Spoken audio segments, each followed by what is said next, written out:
Cinema చూసేటప్పుడు visuals అని, fight sequence అని, ఇలా చాలా మిస్టేక్స్‌ని నెగ్లెక్ట్ చేశా. కానీ తర్వాత అనిపించింది సినిమాలో చాలా పెద్ద లూప్ హోల్సే ఉన్నాయని. ఈరోజు మన వీడియో టాపికొచ్చేసి 'ది ప్రాబ్లమ్ విత్ మిరై'. ఇక స్టార్ట్ చేద్దామా? ముందుగా మన 'మహావీర్' అదే 'బ్లాక్ స్వాట్' 9 పుస్తకాలు ఉన్నాయనేది తెలీదు తనకి. 'జగపతి బాబు శ్రీ' అనే 9 పుస్తకాలున్నాయి. ఆ తొమ్మిదో పుస్తకం నువ్వు అస్సలు చేరుకోలేవు అని చెప్తారు. అసలెందుకు చెప్పడం? అవసరమా అక్కడ? ఇంకోటి, ఎనిమిదో పుస్తకం కోసం మొరాకో ఎళ్ళినప్పుడు, అక్కడ 'శబ్దం' అనే పుస్తకం ఉంటదని మనకు తెలుస్తది. ఆడు ఫైట్ కూడా చేస్తాడు. అక్కడ ఫైట్ చేసేవాడు పియానో నుంచి పుస్తకం తీస్తాడు. అక్కడి నుంచి పారిపోకుండా అక్కడికొచ్చి చూస్తా ఉంటాడు. ఫైట్ ఎలా చేస్తున్నారని. మరెందుకు దాన్ని బయటికి తీయడం?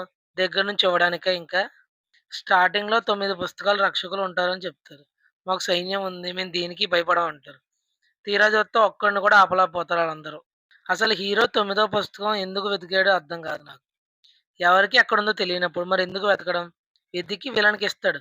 "రారా బట్టు ఇదిగో తీసుకోరా" అని ఇస్తాడు దగ్గరుండి. ఏంటి ఇప్పుడు అసలు నీకెందుకు ఇవన్నీ ఎందుకలా? ఏది సార్? అదే ఏదైనా సరే ఎందుకంటున్నాను. నాకు అర్థం కాలేదు దేని గురించి అదే ఇంకోటి, సెకండ్ హాఫ్‌లో పోలీస్ కామెడీ అయితే నాకు అస్సలు నచ్చలే. చాలా చిరాకు వచ్చింది.